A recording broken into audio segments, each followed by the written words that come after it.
mousseline d'asperges vertes en verrine. Bonjour les amis, comment allez-vous? Eh bien, chez nous tout va bien et d'ores et déjà, nous vous souhaitons de très belles fêtes de Pâques. Bienvenue à nos nouveaux abonnés. Merci à tous de nous suivre.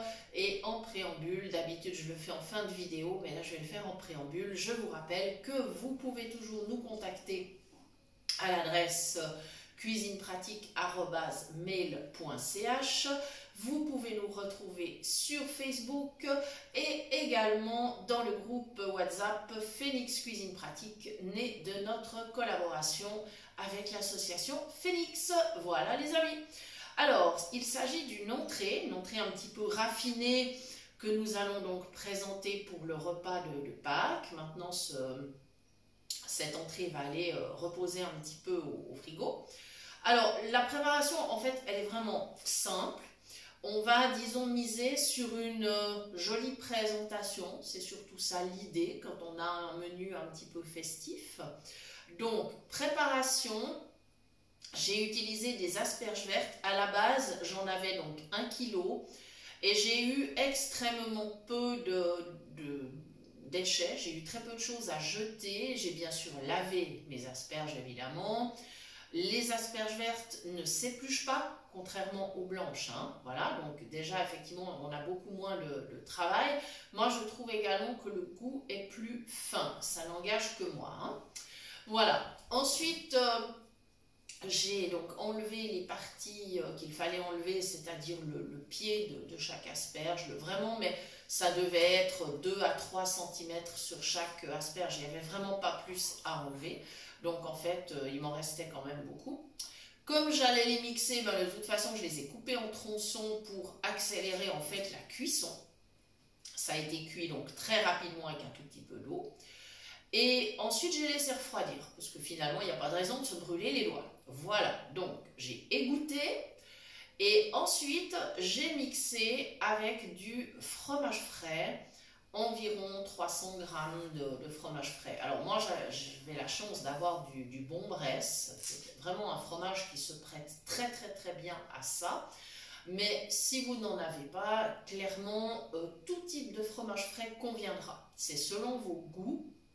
Évidemment, de préférence un fromage nature, comme ça vous allez pouvoir épicer selon vos envies.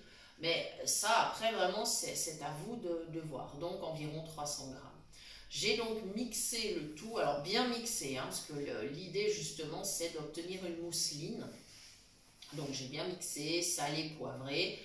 Et là, on a placé donc cette préparation dans des grandes verrines, qui sont pour nous, en général, des verres qu'on utilise pour l'eau. Mais voilà, c'est des verres donc, de 200 ml chacun, ce qui fera pour les convives une entrée tout à fait raisonnable. Alors déjà la présentation dans les verres est plutôt sympathique. Mon mari me dit qu'à l'œil c'est très joli, ça fait quelque chose de vert clair, c'est très sympa. Donc voilà, on pourrait tout à fait utiliser des tasses ou des verrines plus petites si c'est un apéro par exemple. Il n'y a absolument aucun problème à le faire. Maintenant pour la présentation sur assiette, on peut simplement poser la verrine sur une petite assiette avec une serviette pliée en deux. On a tout à fait la possibilité.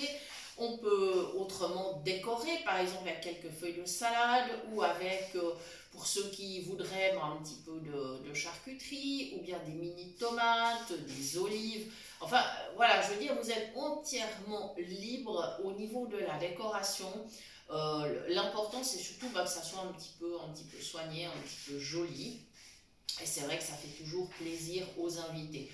Naturellement, il est possible d'utiliser d'autres légumes. Voilà, légumes de saison. On commence à avoir de belles courgettes. Les tomates commencent à être aussi bien sympas. Voilà, il y a plusieurs possibilités. Le poivron. Alors, le poivron, il faudrait peut-être l'éplucher. Alors, pour enlever la peau du poivron, c'est hyper simple.